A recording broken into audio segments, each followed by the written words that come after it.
So while some people are slowing down because of the pandemic, others are busier than ever. And one of those people is Hilarie Burton Morgan, with 2 shows on the air and a new memoir out. And we are so excited to catch up with her now.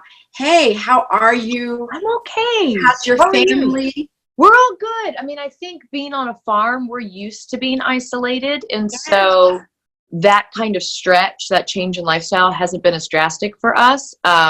But so many of our friends are in the city. And so we're trying to, be supportive and help as much as we can. Yeah. Well, in the Rural Diaries, your memoir, which is out now, you kind of tell your story through rural living. How did 2 actors end up in Rhinebeck, New York on the Michigan farm?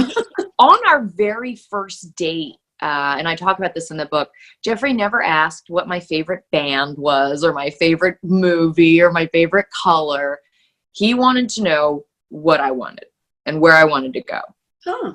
And so, as a 26-year-old woman, I was like, yeah, but don't you want to meet all my friends? And, now I can look back and say, it's so nice that someone just stripped all the trivia away and saw what I was trying to grow and nurtured it and helped me cultivate it. And so we kind of dared each other on that first date, like, yeah, let's just toss it all away and go live on a farm.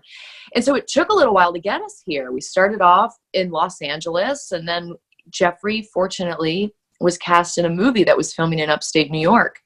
And so we rented this little A-frame cabin in Kerhonkson, New York, and really liked who we became there. And so we ended up buying a log cabin in Statsburg, New York, and then decided when our son started school, like, let's go whole hog. Let's buy the farm. And now we're committed.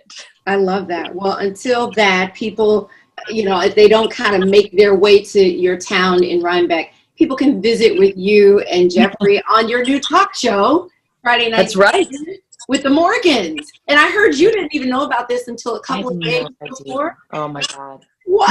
No, I jumped full into making masks. When everything went down, I have so many people that I love dearly in the healthcare industry. And so my house is in shambles. My children haven't brushed their teeth in days, but we were putting out some masks. And I think Jeffrey started to notice that I was spiraling a bit because we'd watch the news in bed at night and it's overwhelming. Mm-hmm. And so it was his idea to create just kind of a calm, soft, lighthearted, safe space for just half an hour every week where people could pivot and laugh a little bit and still honor what's going on, but connect in a way that is gentle as opposed to the overwhelming panic that so many people are feeling.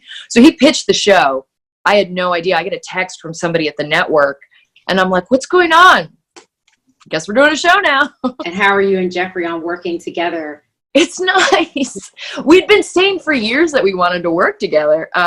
There was the rights to an old movie that I was chasing forever that I wanted us to do together because it would film in Manhattan and be sexy and fun.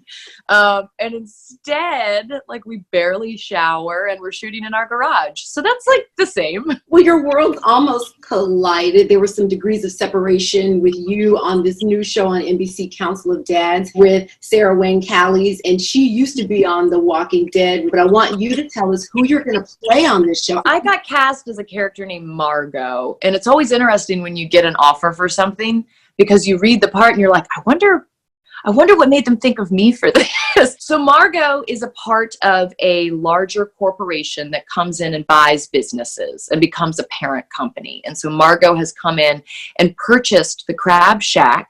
And so now the Crab Shack's under new management, but she wants to retain the chef and all the staff. And she might have ulterior motives with that handsome chef, played by my very good friend Clive Standen. Margot's extra. She's a loud, brightly dressed, aggressive woman. And so it was fun to play that. I enjoyed that time. Well, listen, the Rural Diaries is out everywhere now, and you can catch Friday Night In with the Morgans at 10 p.m. on AMC. And we can catch you on Council of Dads Thursdays at 8 p.m. on NBC. Hilarie, thank you. Thank you.